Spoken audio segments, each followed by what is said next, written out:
My name is Chris Wysote, Chriswysote. I work in a school. I've been in a school for 20 years as a social worker. I just recently graduated and I started working as more as an indigenous social worker. I do culture in the morning with the kids. We do smudging and storytelling, and so they get teaching every morning whenever they come to my. It's a beautiful place. It has a fireplace there. It's shaped like a teepee at the school. So and there's a fire. I light a fire. They come in. They smudge. They usually do their own smudging. So I let them learn about the smudging. And then I give them a brief teaching, about 5-10 minute teaching. Then they leave and another class comes in.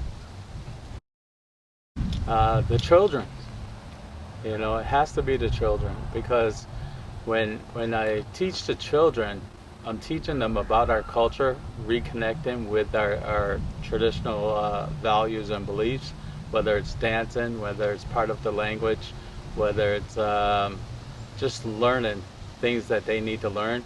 Because in our generation, all our teachings are there, but we need to pass them on, because if we don't pass them on, then we're going to lose it. A lot of our elders pass away. Wherever they pass away, they take their teachings with them. But nowadays, we need to pass those on, because a long time ago, somebody passed them on to me.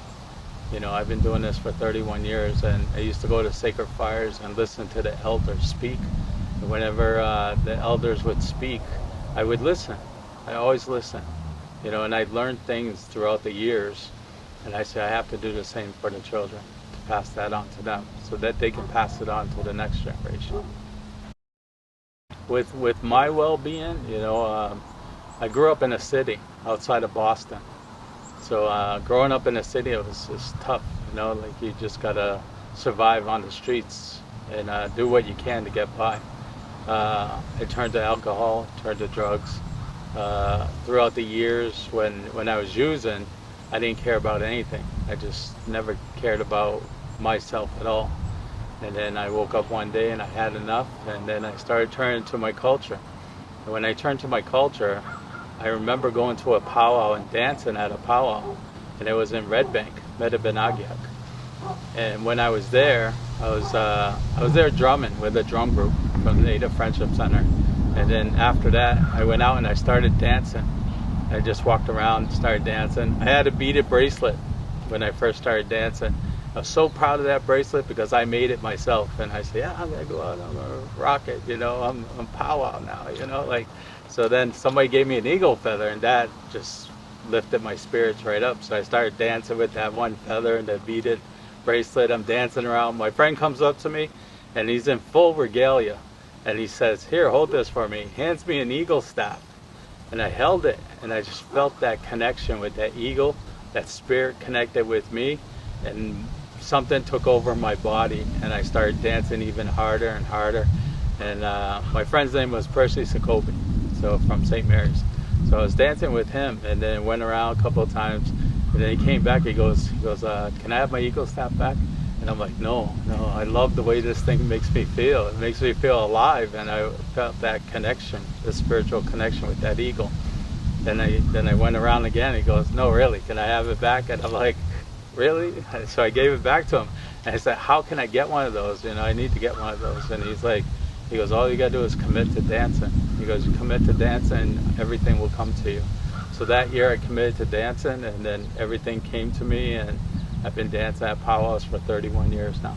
So as you can see, I'm getting ready to go dance at my powwow soon. I teach them. I saw one yesterday at the powwow, and he didn't even know I was a dancer. He came up, and he had like a ribbon shirt on and a little regalia, like a grass dancer. He came up to me and looked at me and goes, wow, and I had my outfit on, and he says, you made all that? And I said, yeah, I did. I said, I have help from some of my friends. My bustle was made 31 years ago, and my good friend Derek Barnaby made it with me. So we put it together back then, and I still have it today. I showed you guys it inside. So I always feel that passing on that culture that we have of dance is very important to the kids, because when I was young and I was growing up in the city, it wasn't there. The dance wasn't there. Nothing was there for me. My culture wasn't there. The language wasn't there. So I lost all that, you know. And then growing up in the city, and not knowing who you are, you tend to go towards other people that you have that interest in. You know, I had friends that were Greek, I had friends that were Puerto Rican, black, you know, and all that. And that's what I was drawn to, was their culture. And I never knew anything about mine. And then when I moved home here, I started learning more about it. You know, so, you know, and then 31 years later, I'm sitting here doing your interview. But it's important that we pass down what we know, because if we don't, then we're going to lose it. And it's important that those kids know their culture, they know their language, they know their identity, and they know where they come from. What it does for me is I live my life traditionally. You know, I've been doing my practice and my culture, everything for years. You know, 31 years. And throughout the years that I've been doing this, it's keeping me clean and sober. You know, I started out in AA because I had to quit the bottle and everything, quit the drugs. So I went to a detox, I went to rehab, and I ended up cleaning myself up so that I could have a future for myself and my family. So that now when I look at my children and I see them, it's like, yeah, this is why I'm doing this for. You know, I'm living a clean, sober life for them, because I don't want them to go down the same road that I have. I don't want them to see me like that again. So this keeps me going. I smudge every morning. I pray every day, you know, and I go and dance whenever I can to get out there. It gives me that connection with my spirit, because when I'm dancing, I connect with the drum. I connect with the people. I connect with everybody in that circle that's around me. And the energy is just unbelievable, because once you go into that circle, you hear that drum, your heartbeat connects with that drum, and it just gets your legs going. No matter if you're sitting there or not, you'll be sitting there going like this. Like people in the audience, if you watch them, they'll be going like this, or they'll be going like this. So when they start doing stuff like that, you're like, come on out, you want to dance? Your spirit's telling me that you want to dance, so get out here. And that's the same feeling that the kids get also. So when you see those kids out there and you want to teach them, even if they're not in regalia, you pull them into that circle. Say, come here, I want to teach you something. I want to show you.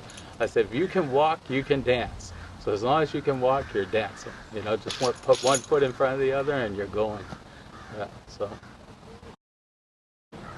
it still has some work to go, you know, like, but if we continue to do the things that we're doing in the schools with the kids, that next generation will help the next generation to come, because we have a great sense of culture and language in our community, because we've grown so much in the last 10 years, but we still got a long ways to go, and we still need to work on things. This year at the school, I'm doing a program in the school. Every week we're going to do sewing. We're going to make shirts and ribbon skirts for the kids. So we're going to teach them how to sew and do ribbon shirts and skirts, so that every week on Tuesday, traditional Tuesday, we're going to have kids showcase who they are, their identity. Be open-minded. You know, be open-minded to where the teachings are coming from. They may not be all the teachings that you want to hear, and it may not be something that you could use, but be open-minded, learn the protocols, have respect for each other's culture, and you know, like I said, take what you need. You know, a lot of students throughout the universities, they go to university not knowing about the residential school survivors, not knowing about what happened in Indian Day School. My dad went to Indian Day School. I experienced stuff in Indian Day School also, so that it was there, you know, and it happened. So we look back on, you know, I want to say the wrongs of things that happened, but we need to move forward just to educate people so that we're not returning back to that same era again, so that we're healing ourselves and moving forward. I don't know, hope is just to have peace of mind, understanding, you know, of who we are, You know, we're Mi'kmaq people from this area, people of the Don. We're not other nations, you know. And when you go into other nations, not all Native people are the same. Not indigenous people are all the same. So you have to learn about their culture. You have to learn about their language. Learn about what they do. Maybe they do something different than I do. So that, you know, when we're moving forward, we're all moving forward together instead of moving forward like, oh, they do this wrong, they do that wrong. There's no wrong or right way of doing things. You know, we all have ceremonies. We respect our ceremonies. We offer tobacco, and we sit in on our ceremonies. You know, and everybody's welcome in our ceremonies. It's not just for our First Nations. We welcome everybody. You know, we honor all the 4 races in the sweat lodge when we have sweat lodges. So we honor those people that come and pray. You know, there are millions of people in this world that are sick.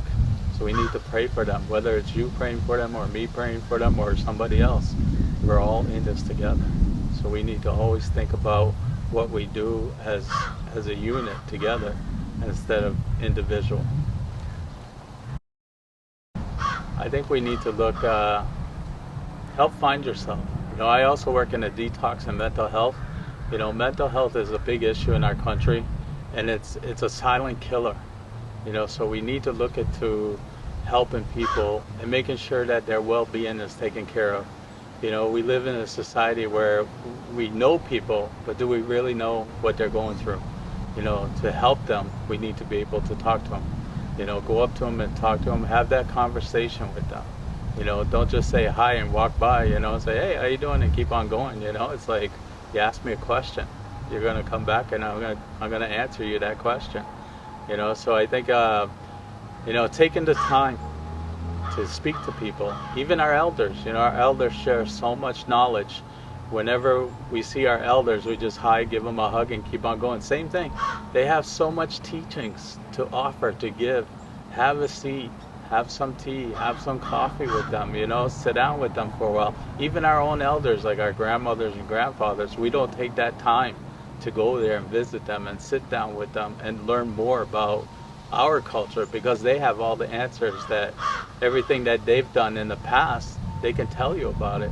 So you don't have to guess that, oh, I think my grandmother did this and did that. You know, there are things that my grandmother and my grandfather did that I can still remember today. And that's important for me to pass that down to my kids, you know, so that they can pass it down to theirs and the next generation. You know, share those stories. Those stories were given to us for a reason. It's because our ancestors kept us going with our stories. We gotta keep those stories going for them, for the next generation, and so on and so on. You know, I may not be here in 30, 40 years from now. Maybe I will, maybe I won't be, but when I'm not here, I'm hoping that my daughters and the kids that I teach at the school will pass that down to their children, and so on and so on.